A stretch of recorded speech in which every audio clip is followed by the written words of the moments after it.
I want to start off with Wonder Hussey's latest video, where she's talking about that light bulb that's been burning for 124 years in that fire station in Livermore, California.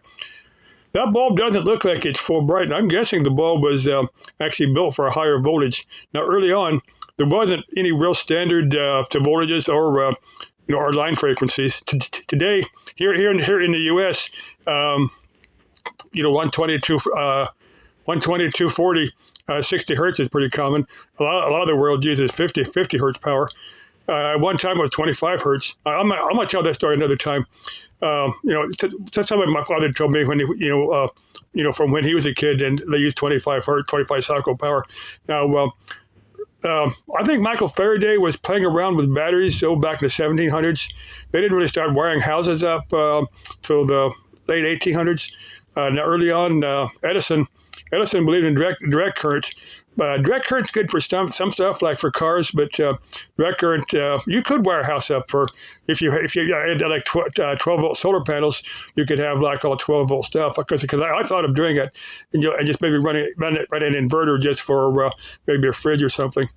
But anyway, one of my personal heroes is Nikola Tesla. That's what. That's what those cars are named for, was in honor of Nikola Tesla. And Nikola Tesla invented alternating current. I was back sometime in the late 1800s, and I say Tesla lived until about 1943. I'm gonna cover Tesla in another video and just title it Nikola Tesla, in honor of Tesla. Let's see.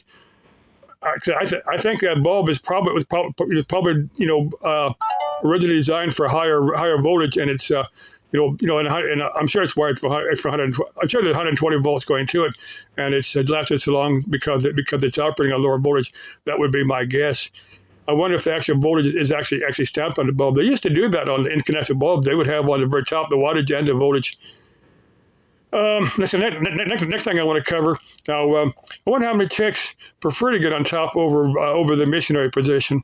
I think most people just stick to the missionary position and don't do anything else, which to me is a bit boring. I'm just wondering if maybe some chicks like to do it in different positions. I'm just curious. Now, I either read or heard watch a video or a movie or something where the Romans would do it standing up, or where the guy's behind the lady. She'd probably have to stand on something, for everything to match up. I'm just curious what that was. I did that with a lady once. That was interesting. Now, I need to find some creepy or haunted places around here. There's two or three. I'm gonna just drive around and try to find some creepy and places that could be haunted. I used to do the work. There's a funeral home in Goodyear. Used to do work over there. I was in there a couple. Let's see. One time I was in there. They had somebody in a coffin. Another time they had somebody on a table that kind of wheeled off to the side. Yeah, that was creepy. Let's see. I was going to cover one more thing and I forgot it. I'll save it for a future video. Okay. Love you all. Bye bye.